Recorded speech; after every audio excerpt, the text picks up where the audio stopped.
KPSCಯು ನಾಳೆ ಕಡ್ಡಾಯ ಕನ್ನಡ ಪರೀಕ್ಷೆ ಮತ್ತು ಭಾನುವಾರದಂದು ಗ್ರೂಪ್ ಬಿ ಹುದ್ದೆಗಳಿಗೆ ಪರೀಕ್ಷೆಯನ್ನು ನಡೆಸಬೇಕಾಗಿತ್ತು. ಆದರೆ ಈಗ ಪರೀಕ್ಷೆಯನ್ನು ಮುಂದೂಡಲಾಗಿದೆ. ಯಾವ ಕಾರಣಕ್ಕೋಸ್ಕರ ಮುಂದೂಡಿದ್ದಾರೆ ಅನ್ನೋದನ್ನು ಈ ವಿಡಿಯೋದಲ್ಲಿ ನಾವು ನೋಡೋಣ. ಅದಕ್ಕೂ ಮುಂಚೆ ಯಾರೆಲ್ಲ ನಮ್ಮ ಯೂಟ್ಯೂಬ್ ಚಾನಲ್ಗೆ ಸಬ್ಸ್ಕ್ರೈಬ್ ಮಾಡ್ಕೊಂಡಿಲ್ವೋ ದಯವಿಟ್ಟು ಸಬ್ಸ್ಕ್ರೈಬ್ ಮಾಡ್ಕೊಳ್ಳಿ.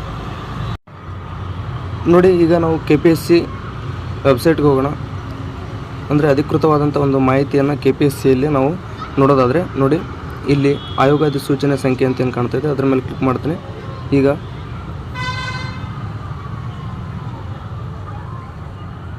ನೀವಿಲ್ಲಿ ನೋಡ್ಬೋದು ಪತ್ರಿಕಾ ಪ್ರಕಟಣೆ ನೋಡಿ, ದಿನಾಂಕ 13/9/2024 ಅಂದರೆ ಇಂದು ಹೊರಡಿಸಿರುವಂಥ ಒಂದು ಪತ್ರಿಕಾ ಪ್ರಕಟಣೆ. ಇದು ಏನಿದೆ ವಿಷಯನ ನೋಡೋದಾದರೆ ಆಯೋಗದ ಅಧಿಸೂಚನೆ ಸಂಖ್ಯೆ ಕೊಟ್ಟಿದ್ದಾರೆ.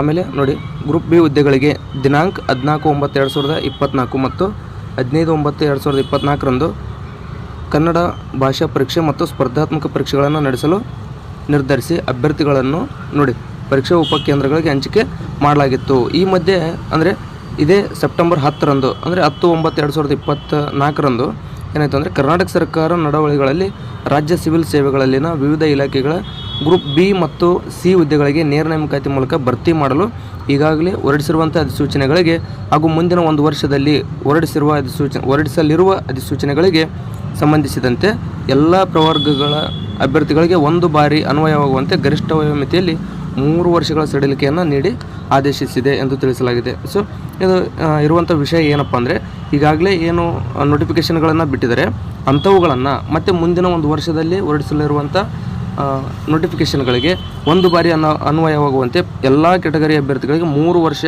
ವಯೋಮಿತಿಯನ್ನು ನೀಡಬೇಕು ಅಂತೇಳಿ ಸರ್ಕಾರ ಆದೇಶಿಸಿದೆ.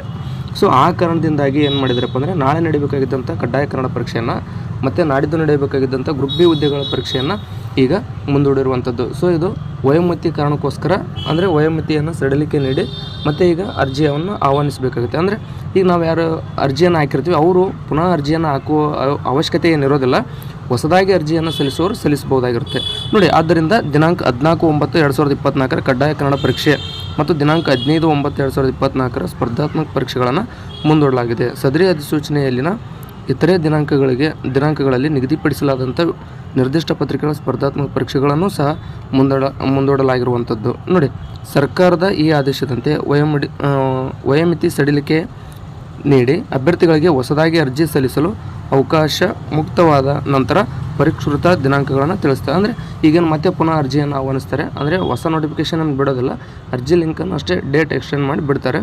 ಆ ಒಂದು ಅರ್ಜಿ ಸಲ್ಲಿಸಲು ಕೊನೆಯ ದಿನಾಂಕದ ನಂತರ ಅವ್ರು ಏನು ಮಾಡ್ತಾರಪ್ಪ ಅಂದರೆ ಈ ಒಂದು ಗ್ರೂಪ್ ಬಿ ಹುದ್ದೆಗಳಿಗೆ ಯಾವಾಗ ಎಕ್ಸಾಮನ್ನು ನಡೆಸ್ತಾರೆ ಅನ್ನೋದನ್ನು ಎಕ್ಸಾಮ್ ಡೇಟನ್ನು ಬಿಡ್ತಾರೆ. ಸೊ ಅಲ್ಲಿವರೆಗೂ ವೇಟ್ ಮಾಡಬೇಕಾಗುತ್ತೆ. ಜೊತೆಗೆ ಇಂಥ ಗ್ರೂಪ್ ಬಿ ಹುದ್ದೆ ಅಂದರೆ ಅದರಲ್ಲಿ ತಾಲೂಕು ಹಿಂದುಳಿದ ವರ್ಗಗಳ ಕಲ್ಯಾಣಾಧಿಕಾರಿ ಇರುವಂಥದ್ದು. ಸೊ ಅಂಥವೆಲ್ಲ ಹುದ್ದೆಗಳು ಗೆಜೆಟೆಡ್ ದರ್ಜೆ ಹುದ್ದೆಗಳಾಗಿರೋದ್ರಿಂದ ಮತ್ತಷ್ಟು ಓದೋದಕ್ಕೆ ಕಾಲಾವಕಾಶ ಸಿಕ್ತು ಅಂತೇಳಿ ನಾವು ಪಾಸಿಟಿವ್ ಆಗಿ ವಿಚಾರ ಮಾಡೋಣ. ಜೊತೆಗೆ ಓದೋದಕ್ಕೆ ಇದೊಂದು ಒಳ್ಳೆಯ ಅವಕಾಶ.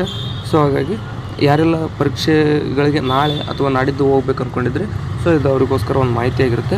ನೀವು ಕೂಡ KPSC ವೆಬ್ಸೈಟ್ನಲ್ಲಿ ನೋಡಿ. ಸೊ ಇವತ್ತು ಬಂದಿರುವಂಥ ಒಂದು ಸುದ್ದಿಯಾಗಿರುತ್ತೆ. ಇದುವರೆಗೂ ಯಾರಾದರೂ ನಮ್ಮ ಯೂಟ್ಯೂಬ್ ಚಾನಲ್ ಸಬ್ಸ್ಕ್ರೈಬ್ ಮಾಡ್ಕೊಂಡಿಲ್ಲ ಅಂದರೆ ದಯವಿಟ್ಟು ಸಬ್ಸ್ಕ್ರೈಬ್ ಮಾಡ್ಕೊಳ್ಳಿ.